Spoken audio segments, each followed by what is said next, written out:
Hi, and welcome to Wine Voices. Today, I am really thrilled to be joined by Meridith May, who is the publisher and editor-in-chief for both Tasting Panel Magazine and the SOMM Journal. So, Meridith, thank you so much for your time today, for being here.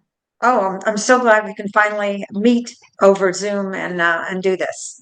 Yes, me too. Me too. And before we dig into kind of the meat of today's conversation, I'm going to start with a pretty simple or I don't know, maybe not so simple. We'll see. Question. How did you get into wine and how has it led you to where you are now? It was kind of a strange path. My background was in marketing, and I was in the radio business in Los Angeles for about 15 years. I was behind the scenes working with some celebrated disc jockeys like Rick Dees, the Real Don Steele. People might know these Mhm. names from Los Angeles or around the country. And started working with the disc jockeys to do these promotions with our listeners at restaurants. They're all foodies. So I got to know some of the best chefs in Los Angeles. From there, I had a little radio show of my own about food. I didn't know anything about wine at the time. And this was back in the late 90s. And then I heard about a job at a magazine, a trade publication called Patterson's Beverage Journal. It was a California only magazine. Again, I knew nothing about wine, but I was dating somebody who worked for one of the major distributors who was a client. Well, I kind of BS'd my way into the job. I got to admit it. But I ended up buying the magazine. But diving into that position, I knew how to write. So I was put in front of some of the biggest names in the wine industry, and I just started asking questions and tasting. And, you know, 26 years later, here we are. Amazing, amazing. And what So, would you say, in the radio business, you have to learn how to hold an audience, right? So how does that still show up today and how you build and sustain the magazines? that's a great question. I think, first of all, we know our audience. We have no consumers. We're 100% trade. So we've got on and off premise buyers, distributors, importers, food and beverage directors, um, and they have a very serious approach to wine, as you know, much not like the consumer. Uh, so we have a sophisticated voice. We have different voices for each magazine. Tasting Panel has a more broad market branding voice, while some journal has an educational, geeky, upscale wine voice.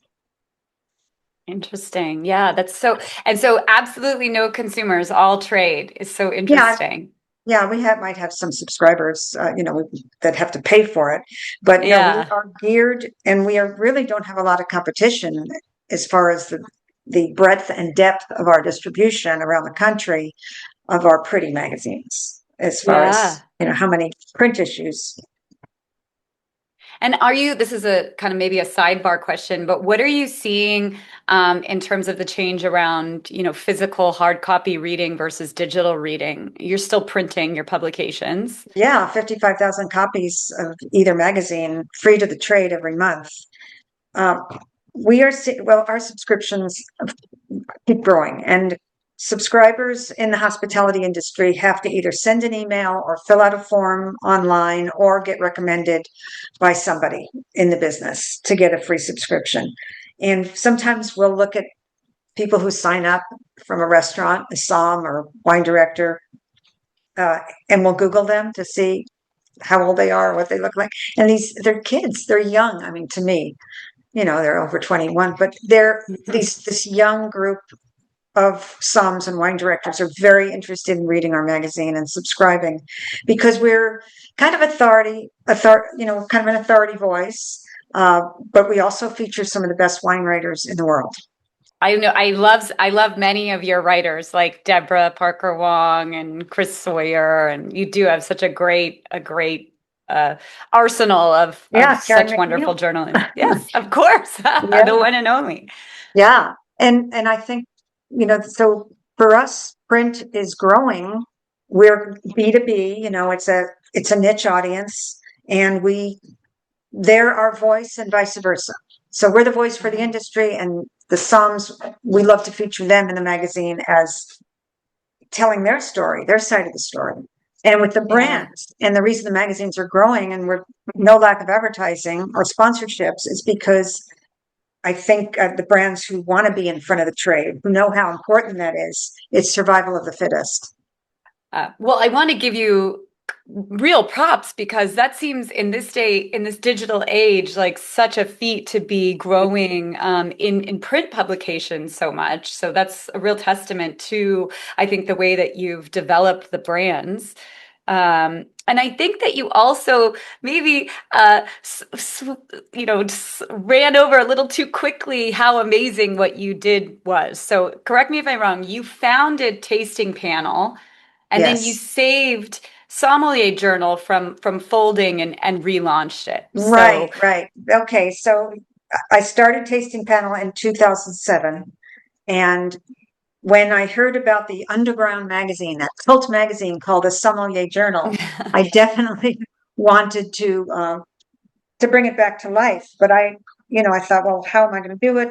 You know, can I grow it? And with the help of some mentors, brands, wine brands, distributors, we we took it. My husband joined forces with me to help me buy the magazine, and we went from 1,200 circ to now 58,000 nationally. And again, if there's a need for it, there's a want for it.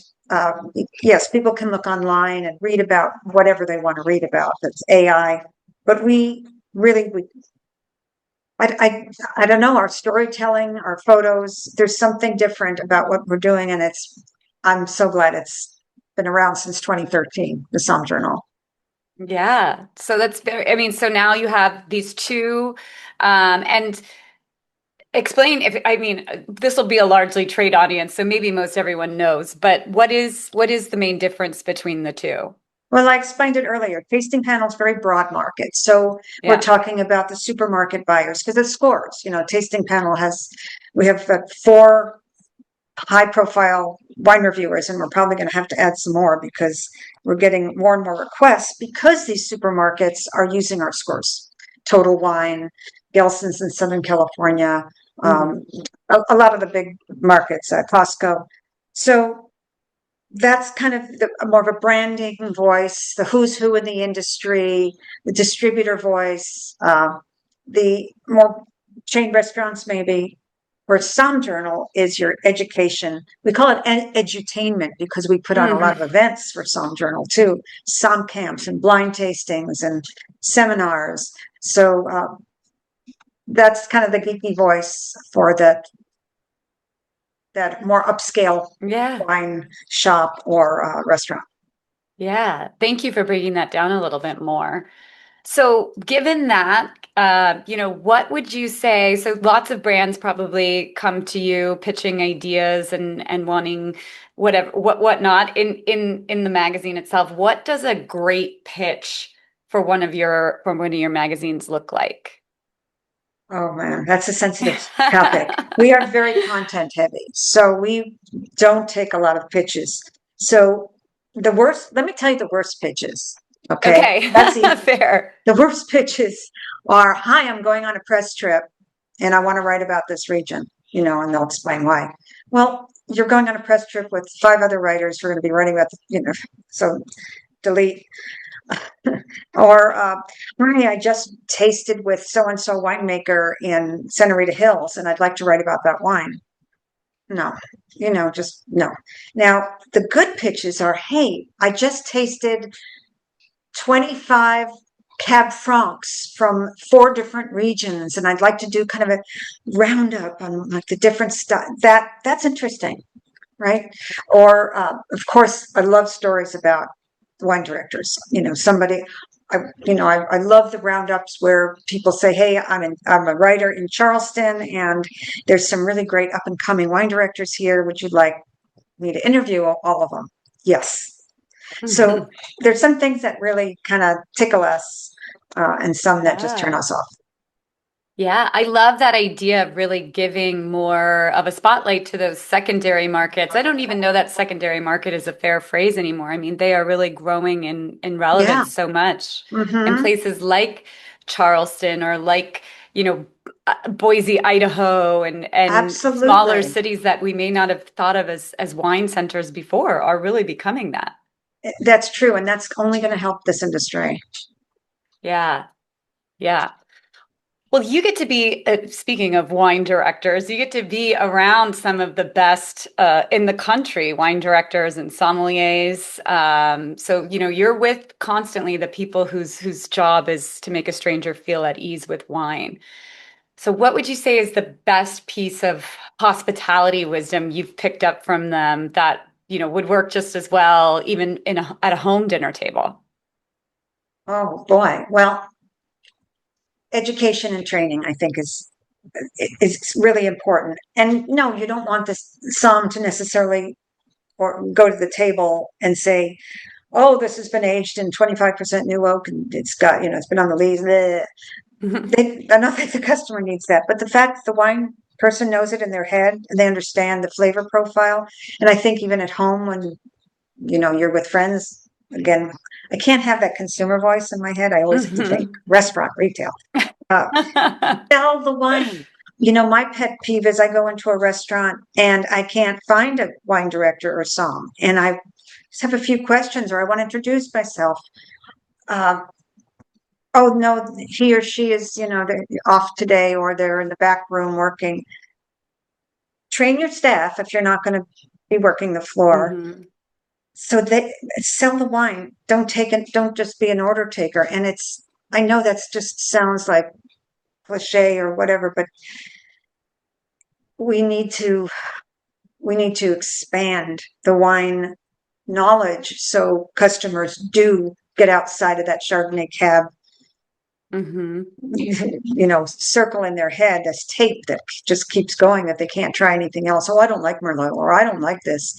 No, teach, share, pour a little bit of something. Have a few things behind the bar that you can, taste people on to show them. Yeah. No, no, wait, I try this. If you don't like it, we'll get your freaking cab. Yeah. May I ask, you got me thinking about when you said you don't like it when you can't find the wine director or the sommelier. And it seems like, we are all very sensitive to the economics of restaurants right now and how challenging those are. But it seems like in many restaurants that role is kind of disappearing entirely. Well, somebody's And going to know about the wine on the list. Somebody. It right. doesn't have to have a title. The GM, the owner, the servers. For gosh sake, make your extra tip. No, it's not always. And yeah, people are wearing many hats. They can be. Hi, my name is Jenna, and I'm a somm. I'm the GM. I'm the night manager. I'm, you know, the accountant. So Yeah. that's okay. We all have. I wear lots of hats too. We all have to Yeah. do a lot of different things. And yeah, the economy calls for Yeah. that. It's a good plug, though, to make sure, like you said, that there are people who can have that conversation with the restaurant goer, with the consumer about the story and the kind of minutia. Well, that's what I love about Napa Valley. I'm here for the summer. And every Nice. restaurant, you don't have to look for anybody. Every restaurant is even the servers, whoever they are, they seem to be able to answer questions about the wines, and I'm very impressed with that. Yeah, that's so great. Would you say in all of your years, publishing the magazines, is there any particular wine story or wine personality that's, really stuck with you? Oh, well, in the beginning, okay, there's so many. I mean, we're talking 26 years, right? But one of my first encounters when I was just learning about wine, maybe my first year in, um, PR person says, "Oh, Angelo Gaia is coming to town." And those of you might not know him, he's Wow, a very yes. important Italian winemaker. So it came in, and I said, "You think I knew who he was at the time?" I mean, I did a little background search, but uh, so I hand him a copy of the tasting panel, and I said, "Oh, can I take a picture, of you holding the magazine?" And of course, he's so sweet and nice, and it's like had no idea the respect that he should have gotten. So since then, of course, I've met some of the greats, like Peter Gago of Penfield's, just tasted with him the new Grange today, Oh, you know, yeah, wow. yeah. Uh, I last year met with Philip Peralatitis of Chapelet up at Pritchard Yeah. Hill, and being up there and on Pritchard Hill, was just amazing. And being able to talk to him one on one and hearing him say, "Oh my gosh, I loved your tasting notes."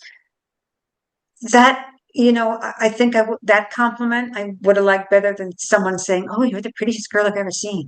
You know what I'm saying? It's just like how much of a compliment that was and how good that made me feel.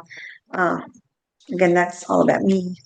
But That's so beautiful though. but It's it's just, I it's love meeting with winemakers. I think just yeah. there's been so many, and those are my superstars instead of the Hollywood celebrities. I love it. I love it. Actually, me too, especially when we're at places like Vin Expo or Vinitaly and you're like, "Oh my God, and there's and you're like, "Oh Yeah. my God, is this what regular people feel like when they look at us weekly?"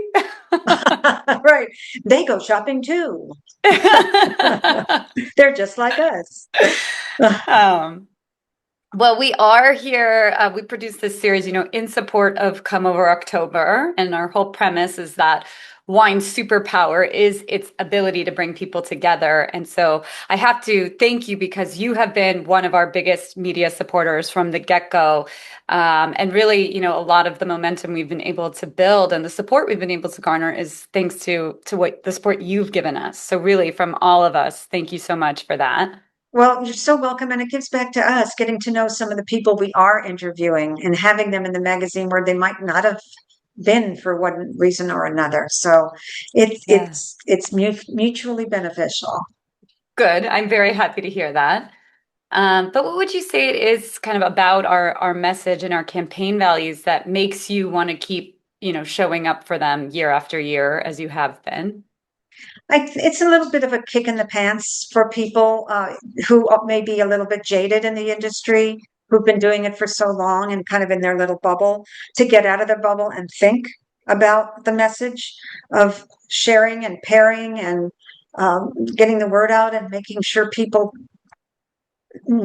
know the relevance of wine, the beauty of it, the the business side of it. I mean, there's just it's there's not a lot of magazines, the Tomato Journal or the Right. Corn Panel. Yeah. There's a reason for this mystery.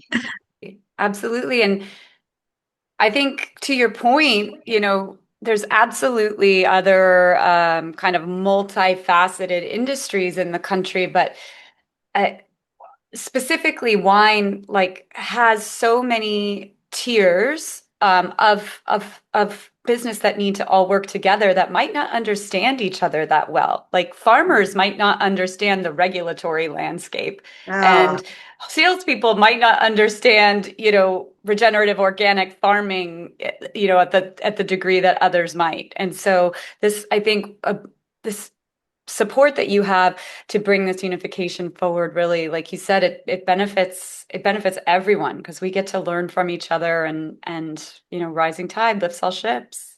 right. And I hope that everybody who has been included is sharing the story in the magazine, outside of the magazine to other Yes. people, saying, "Oh, look, look where I look at this," and people read it and pass it on, and using it for social media. I hope. Yeah, absolutely. Well, if you had to convince a maybe super wine passionate friend to open a bottle of wine and host a get together this October, what would you say to them? Why should they connect over wine? Well, I have to remind them that wine is food and they love food and we're going to have lasagna and they need to know what some wines, what lasagna does to some wines, to put it that way. It's not what wines do to lasagna, or you have to kind of ungeek it a little bit. So, Yeah. so you taste it together and you talk about the elements and the layers in the lasagna dish and the layers in the wine. And I guess that's, that if I wasn't in who I am and what I've done, I would never have known to talk that way. But I think, and I have a lot of friends who like wine, love wine, but they Hmm. don't think about it when they drink it. And I Yeah. think thinking about what you're drinking is a good step to continuing to love wine and researching other types of wine.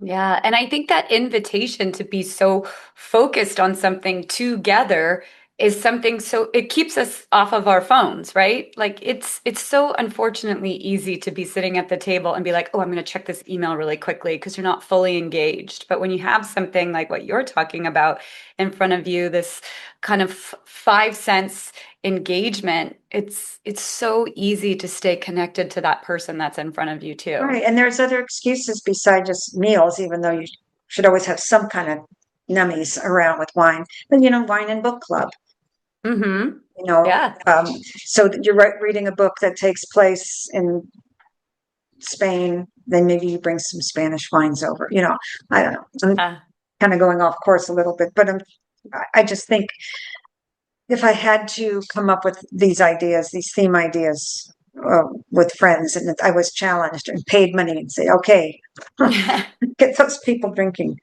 Uh, I love these it's ideas. always about food. Yeah. Here, here. Here, here. All right. Well, after, a radio show, two magazines, etc., is there anything else still on your list that you haven't done yet in this industry that you'd like to? Um, well, I think our digital side is very important. And uh, Jonathan Cristaldi, you might know, who is Yeah. also the Napa editor for Decanter, is now working closely as our chief wine and spirits critic, but he's also going to revamp our websites. So we Oh, will have uh, a really exciting new website coming up. That's all I can say right now because we're working on it. okay. But Good teaser. but as far as outside the industry, I have some things that I'd like to do. Um, like I want to Good. foster dog. I want to foster dogs, Oh, senior so dogs, lovely. senior So dogs, lovely. and maybe Uh, do a fundraiser for them.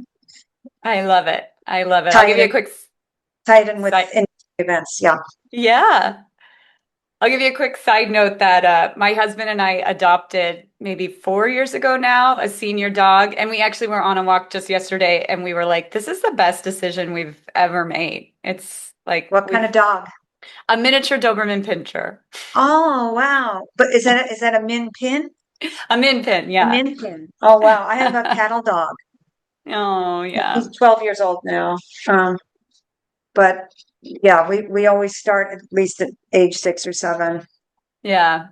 That's so and wonderful. they appreciate it so much, right? And it's Yes. and it's easier for Yes. the human. You don't have to Yeah, run around chasing it like a little baby around the house. exactly.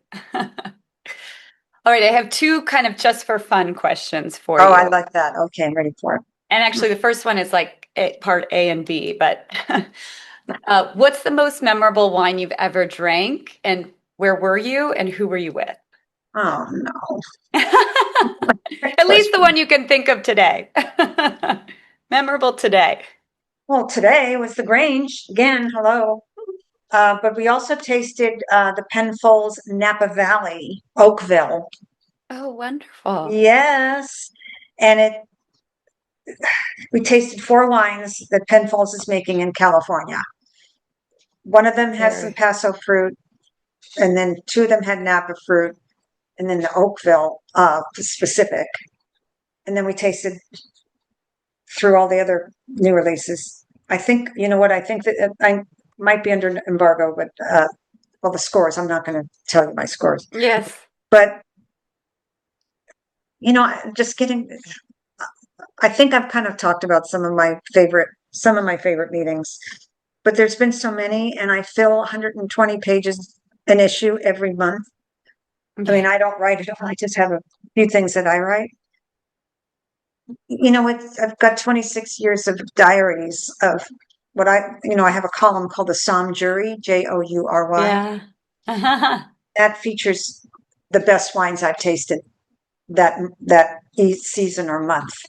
So I just there's a project that Thomas Keller, the chef, is doing Hmm. with Hall Management Group out of Charleston, Restaurant Hospitality Group. Yeah. It's called KHK. Just incredible wines. The Yountville fruit. I mean, I taste 300 wines a month, Barbara. Yeah, you're I you can't can't pick go there. one. You can't pick one. I don't think I have a lot of. I've not had that. Oh my gosh, experience because I wasn't raised on wine. So I Hmm. was thrown in by fire. So I think progressively learning to love it. There's been probably a Barolo and a Brunello de Montalcino and a Nerello Muscalesi that has tickled me lately. Hmm. I've just tasted through the latest De Las Frere from the Rhone Oh, Valley. Oh, yeah, yeah. So yeah. such is the life. Oh, wow. But I think too, to your point, we all also kind of create memories a little differently. So, my husband is a winemaker, very technically trained, and he can remember when he thinks of a wine that he drank 10 years ago, he can remember the exact flavors and profile of the wine. Whereas myself, I can remember how it made me feel, Oh, but see, I I'm can't. more like your husband. Yeah. Yeah. Yeah. To me, it's not a motive. It's taste profiles, descriptive. Yeah. Yeah. Yeah. Where does he make wine? He has a custom crush winery in Healdsburg called Oh, Elevation. So he oh makes yeah, wine for sure. many people. Yeah. Okay, I've heard of it. That's wonderful. Yeah. Okay, second very fun question, I think. Okay. If you could only serve one bottle tonight to get people to come over, what do you pick? Well, who are the people? The industry people? Who do you normally have over? I have a range of friends, but I guess here in Napa they would be wine people. But Yeah. at home, non-wine people. My family doesn't know anything about wine. What do I think would entice them the most? Probably the Pinot Noir. Uh, okay, a Mary Edwards Olivet Lane Pinot Noir. Wow. I can't believe you said that, Meredith, because I got to tell you that my family owns Olivet Lane. No, I Yeah. swear I didn't. I didn't know that, right? I know. Yeah, it's a real serendipitous moment. Oh my God. So I'm Well, I very just glad tasted that it. you I like just that reviewed it. vineyard. Gave a very high score. Wonderful. Well, thank you. No, I even got a letter from Heidi, the winemaker. She liked my Yes. write-up. Yeah. Oh, good. Good, That's good. Wow. funny. That is so funny. Isn't that like what makes the wine world so great? Is it's like Yeah. 2 degrees of Did separation. you hear that? Was that funny?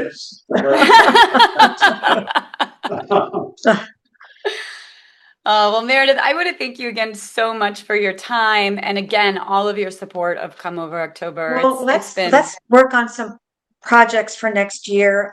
We yeah, love doing thank you. psalm camps. We love bringing the psalms to the wine wherever. Yeah, I mean, not necessarily in wine country. We love doing tours, summits around the country. So let's put our yeah. heads together for Oh next my year. gosh. I have And so many things germinating already. yeah, all right.